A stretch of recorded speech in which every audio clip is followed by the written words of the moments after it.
Reality is incredible. Reality is a whirlwind. What we call reality is a false god, the dull eye of custom. We have to open all our senses and innermost feelings to the extraordinary realities of existence. We have to receive these realities with innocence and freshness as though we had just been born.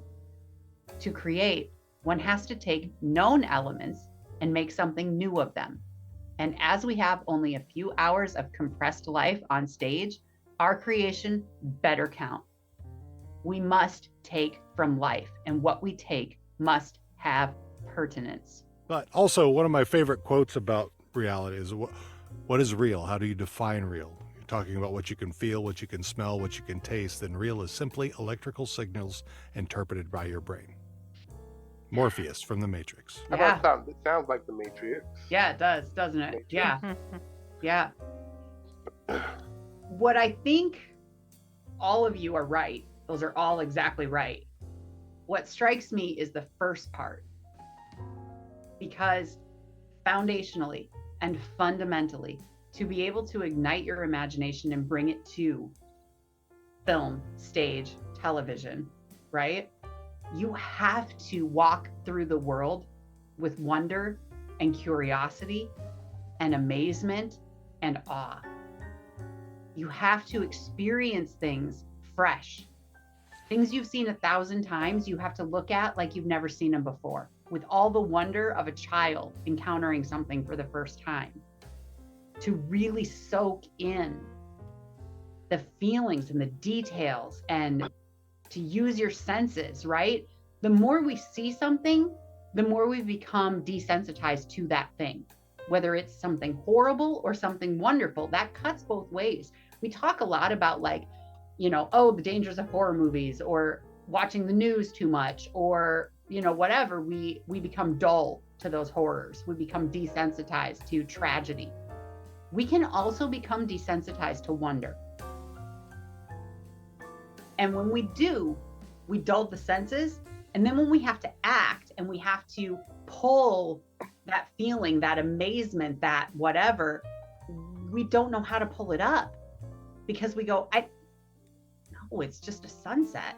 Like, okay, the sun's setting. It's going to happen again tomorrow. Like, how am I supposed to feel about that? We dull everything. We become immune. And as you grow, you do become dull. How do you get back to that without being superficial but genuinely excited? I'll give an example. Like, I have young people in our office, and when you first, or just in general, when you first come into the office, it's just like this. Oh my God, look at this! Oh my goodness, yes, the seminar, yeah, this.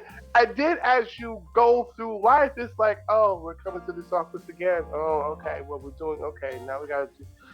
All right, and you can literally see like a transition from to. That's my baseline. Yeah, which I think that's just life. Yeah, I hate it. I hate it. I wish I could be like that. I feel like I've lost my imagination and my wonder. And I don't know if I became desensitized or what it is exactly. There's a term for, I want to say it's anhedonia, which is basically not being able to find pleasure in things. I'll have to look it up, but which is very go ahead. Yeah, it's I wish. I mean, and that's kind of the reason I come here, a big part, because I enjoy this and I have fun and it helps. But it's hard to live that way. I mean, Tiara has dreams about, I want to travel to Iceland or blah, blah, blah. I'm like, okay. And I don't get excited about those things. I'm happy for her, but I don't, I couldn't, where do you want to go? Home. That's me. Let's break it down into some practical things that we can do. to reignite that wonder. Okay. I'm going to start with Gregory. So change your perspective. And I mean physically. The next time you're in the office alone and no one else is in there, sit down on the floor and look around. Go to that space that first blew you away, walking through the doors, whatever it was where you were like, whoa, this place is wow. And get low, get small, and then look again. And really notice the details. Remember what impressed you the first time you walked through. Was it all the glass? Was it how clean everything was? Is there a certain time of day when the sun is setting through the windows or the sun is whatever it is, and see it again from a smaller perspective. And just sit in that for a minute. Just sit in it and see if you can find that again, right?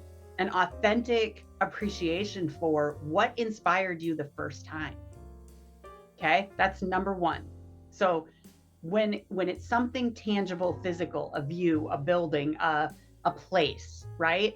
Literally physically change your perspective. We get used to views, how we see things, right? When I look out my front windows of my house, I'm almost always sitting on this couch looking out. Well, sit in the other chair and look out again. Stand, right? Think about Christmas trees. We always sit and look at the tree, or we stand and we look at the tree. We see a perspective of the tree. Well, this Christmas, lay down on the floor, move the presents out of the way, and look up from underneath. Change your perspective so that you see things differently. That's number one. It's a tangible, real thing, a physical thing we can do, okay, to kind of shake it up, see it different. Number two, think about when you have a movie you've seen multiple times that you love. And now you're watching it with someone who's seeing it for the first time. How much more do you enjoy that movie again? Because you're not really even watching the movie, you're watching them watch the movie.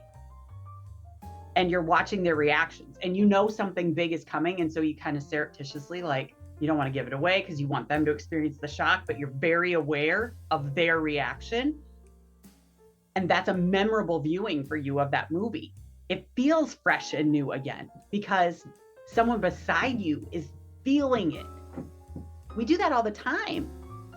We take someone to our favorite restaurant. We recommend, Dean, I'm remembering you having me watch Letterkenny. Mm-hmm. And you are giggling like a child, and you're like, your joy was effervescent. I enjoyed that show because you enjoyed that show.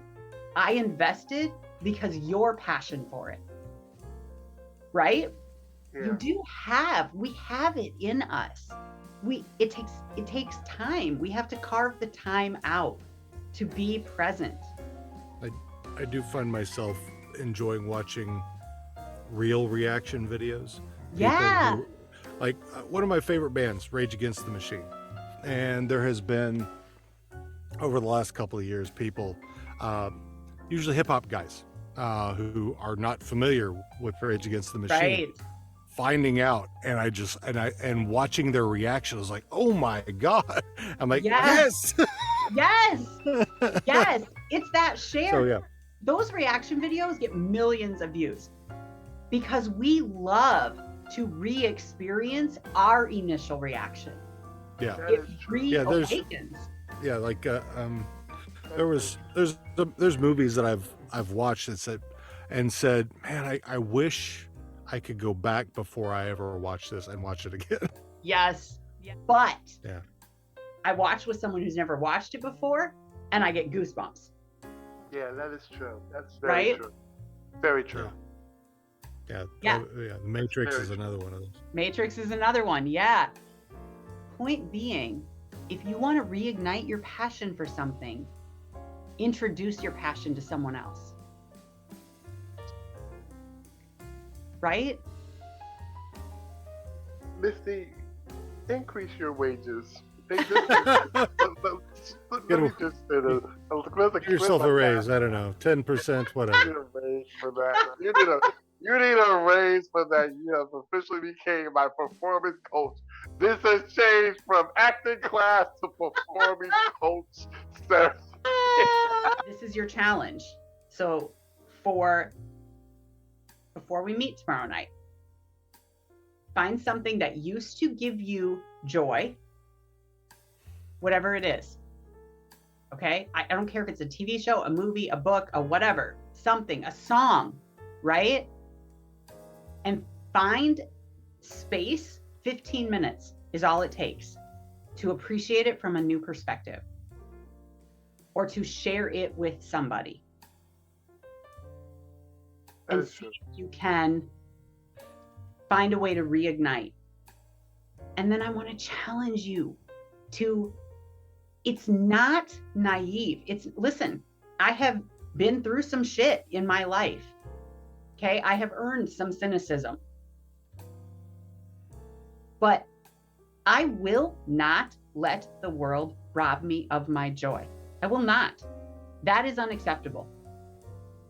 We all pay a price in life for the things that beat us down, for the things that teach us to put up a wall, to thicken our skin. We earned that. Okay, it is what it is. But I choose where that price stops. I have paid enough. You will not rob my joy. You will not rob me of the moments when it's snowing and I am sitting in the house going, oh my God, look at that. It's magic. It's magic. And tomorrow morning when I wake up, the world will be still and fresh and clean and pristine. And I will enjoy that until I die, and you will not take that away from me. Until you have to shuffle it. Don't care. Don't care. I will enjoy snowblower. I will enjoy this moment. I will. I know what's coming. I know the streets are going to suck. I know we're going to have car accidents, and I know my feet are going to get wet and cold, and I know all of that. But right now, this is magic. Do not let the inevitability of what you know is coming rob you of the joy of the moment. It's coming no matter what. It's coming. But if you live in what inevitably is coming instead of the moment right now where it's magic, you just rob yourself. I think we're gonna copy edit this and this is going to become a training in the office. Let me get you some. This is something you need to put on social media, Misty. Okay. All right. But do you feel me? Do you feel me? Yeah. I'm about to cry. Yes. Okay. Yeah, really. I'm like. Okay. No, I totally. I think there's also something like the more trauma we experience, our brain rewires to desensitize us from some of that. Keep us safe. I wanted to go into veterinary medicine, and then I started desensitizing from a lot of things, and I was like, I don't want to be that person. So I'm a program manager now. Not that I couldn't do it, but I didn't want to be the one to euthanize all the right, so. Yep.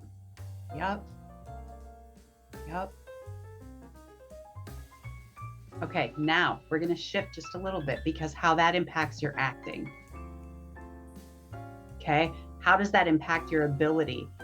I'm going to tell you how. We get so good at dulling our emotions that there are times where a role calls for something and I'm watching you guys and you're literally telling me, I don't have that.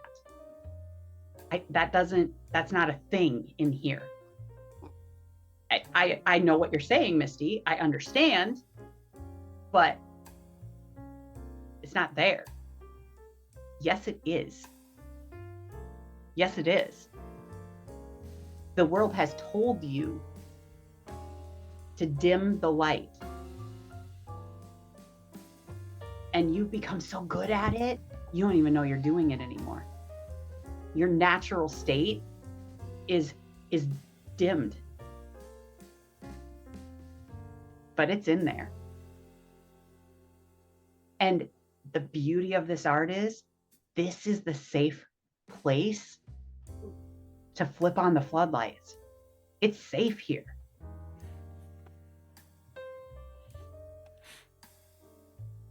Safe. Your light has created a reality that's not even your reality. Mhm. And the arts is really bringing you to reality, like what real.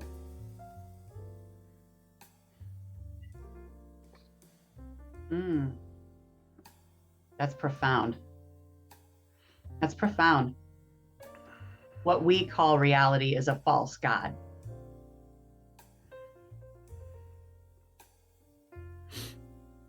Oh, this night was not supposed to hit like this today.